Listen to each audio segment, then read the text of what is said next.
Shalom Akim. First and foremost, I'm going to give all praises, glory, and honor to Yahweh, Bahashem Yahweh Shai, Bahashem Rakakwadash. Double honors to the elders and the apostles of Great Millstone who rule well and teach well, being great examples to us younger brothers. And peace and blessings to the hopeful elect, pushing this word with our righteousness and sincerity in the name of Yahweh Bahashem Yahweh Shai. Shalom. This is your brother Kwana Wath. Come on with another quick lesson through the spirit and power of Yahweh Bahashem Yahweh Shai. And this lesson I wanted to get into, man. Basically, the old man must die. You know, coming into this truth. You know, myself being a younger brother, coming in. You know, you begin to realize that your old self has to be completely put away, completely done away with. You can't bring your worldly self into the truth, and that's what we're seeing a lot of Israel struggle with in the days we're in right now, is that they're trying to mesh the world and the truth. They're trying to mesh, being an Israelite with being, an African American, or even bringing that damn nigga nonsense into the truth. And that's why they're having such a hard time grasping. And ultimately it's Yahweh Bashem Yahweh Shai, blocking their eyes and their hearts. But they're trying to mesh two things, oil and water, basically. Two things that don't mix. So I'm gonna start here in Ephesians 4:17. This I pray, this I say therefore, and testify in the Lord, that ye henceforth walk not as other Gentiles walk, in the vanity of their mind. So we don't walk as these other Israelites, man. We're in a Gentile state until we came into the truth. So we can't walk in those Gentile ways anymore. We have to walk completely in the ways of Yahweh Bashem Yahweh Shai. And when you choose not to, or when you don't, that's when these doctrines begin to pop up out of nowhere, these false doctrines and whatnot, because they're trying to mix the truth and other things that won't mix with it. So verse 18, having the understanding darkened, being alienated from the life of the Most High through the ignorance that is in them, because of the blindness of their heart, right? Their hearts and their minds have been blinded, by the spirit and power of Yahweh Bashem Yahweh Shai, and their understanding is darkened. They might understand some things, but their understanding is darkened by they're not allowed the other revelations, man. They stumble upon certain scriptures. That's why you see they'll use scriptures that don't apply to certain situations and try to use them to justify them in their their worldly endeavors. Verse 19, who being past feeling have given themselves over to lasciviousness, to work all uncleanness with greediness. Right, let's look at that word lasciviousness real quick. See, lascivious.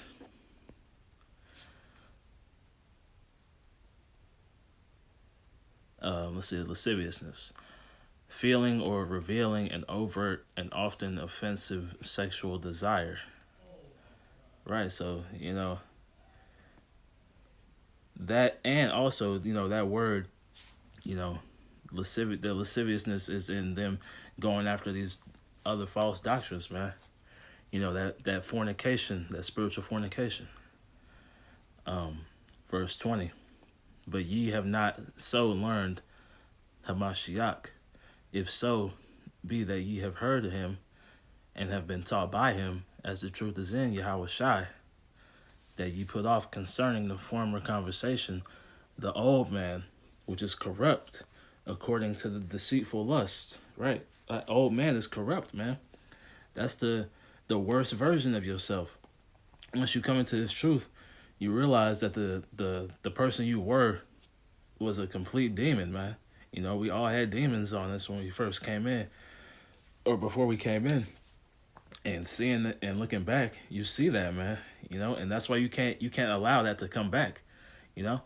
You got to kill that entirely, man. You have to completely destroy and kill off that old man. Continuing on. And be renewed in spirit, in the spirit of your mind, and that ye put on the new man, which after the Most High is created in righteousness and true holiness. So that new man, man, your heart has been renewed, man. That spiritual circumcision, man. You have to completely involve yourself in the ways of our forefathers, in the law, statutes, and commandments of Yahweh Shem Yahweh Shai, and come in and follow after that, and instead of trying to hold on to the past. Once you come into this thing, you have to cut ties damn near entirely, because the rest of this world is not going to jive with Yahweh Shem Yahweh Shai's spirit, man. And that's where you'll have conflicts in the flesh. Things will start to come against the teachings, and that's part of the fight, man. This world doesn't agree with the spirit of Yahweh Shem Yahweh Shai. It's contrary to the spirit of Yahweh Shem Yahweh Shai. So the person you were before coming into this was entirely invested in the world, but when you become invested in the spirit, then that's when the world begins to to hate you. Let me see what else I got. We'll go here to Mark chapter 2, and I'll start in 21.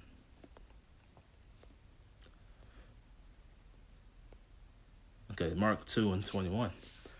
No man also seweth a piece of cloth unto an old garment, lest the new piece that filled it up taketh away from the old, and the rent is made worse.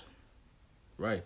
You can't come in with the old garment and try to put new stuff onto it, because the old one is just going to make it worse, and coming into the truth. You can't bring your old self into the truth and then try to add the truth to what you know now, or into the things of the world, because they don't mix. And that's where, like I said, you see these doctrines popping up, just all these all these crazy false doctrines popping up everywhere, every which way, man. That's why you start to see that, because they try to mesh the truth, or they try to mesh being an Israelite with the ways of this world. Verse 22. No man putteth new wine into old bottles, else the new wine burst the bottles, and the wine is spilled, and the bottles be marred. But new wine must be put into new bottles, right? And we're putting the new wine into new bottles, man. That new spirit, man. Once you come into this truth, you learn that you have to get rid of your old self, your old ways. You come in and you start to slowly work your way into being an Israelite, man. Certain things you can't put off like immediately, but you work it out, man.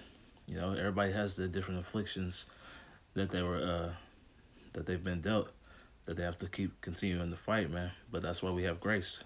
That's why Yahweh Shai made that sacrifice, so that we have the grace in order to get ourselves right. But it all starts with becoming a new man, a new bottle, because you can't put that, like I said, you can't take that new wine, that good wine, and put it into an old bottle. It's gonna destroy that, man. It's gonna completely fall to pieces, man. And that's why you see people, coming in, and then they fall out over simple things. King David prayed that these words would be a stumbling block to the wicked. And that's what we're seeing right now, man. All these false doctrines, going about. All these false doctrines going about, going into keeping the law 100%, or, people trying to downplay Yahweh Shai's sacrifice. All these things are coming from those who first didn't get the true 100% knowledge, or when they got it, they tried to use it in a worldly fashion, and try to mix the world with the truth, and that's not gonna work. Let's see. I'm gonna grab here in Colossians chapter 3, and I'll close with this. This is Colossians 3, and starting in verse 1. If ye then be risen with Hamashiach, seek those things which are above, where Hamashiach sitteth on the right hand of the Most High. Right, we're seeking that kingdom, man. That's the end goal, man. We want a righteous kingdom. That's where our focus is on, man. We, brothers is laser focused even more now than ever, on, doing what we need to do to receive the kingdom. Verse 2. Set your affection on things above, not things on earth, right? So we're not worried about the things of this earth, man. We're actually looking forward to seeing this place be destroyed. There's nothing here for us. That's like I said, our focus is in the kingdom, man. For ye are dead, and your life is hid with Hamashiach in the Most High, right? So we're dead to this world. We killed that old man in order to let that spiritual man grow. And that made us dead to the world, man, because that old man was of the world. Verse 4. When Hamashiach, who is our life, shall appear, then shall ye also appear with him in glory, right? We're going to be, Lord willing, we be those men. Man, we're going to be joint rulers, man, joint heirs with Yahweh Shai, man. We're going to rule the kingdom alongside Yahweh Shai. Verse 5, in the point.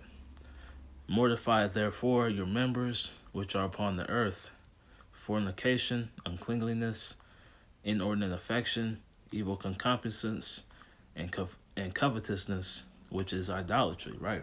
So that word mortify, means to put to death, man, to kill off, to cut off. We're cutting off all the fleshly natures that we have in this world, man. We're still in the flesh, so we still go off, but we do everything in our power, through the spirit and power of Yahweh Shem Yahweh Shai, to cut that off, man, to cut off the flesh and allow the spirit to grow. It's like pruning a plant, man. You cut off certain pieces in order for the plant to grow and produce more fruit and to be more fruitful and to grow, basically. But I think that's the point. I pray this lesson was edifying through the spirit and power of Yahweh Shem Yahweh Shai. Cut off that old man, man. That old man must be put to death. So, like I said, I pray this lesson was edifying. I'm going to close by saying, Call Halal Yimla Yahweh Bahashem Yahweh Shai Bahashem Rakakwadash. Double honors to the elders and the apostles of Great Millstone who rule well, teach well, and being great examples to us younger brothers. And peace and blessings to the hopeful elect, pushing his word with all truth, righteousness, and sincerity. In the name of Yahweh Bashem Yahweh Shai. Shalom. Wa. Abba Baba. Wa. DTA soon. We're almost home. Shalom.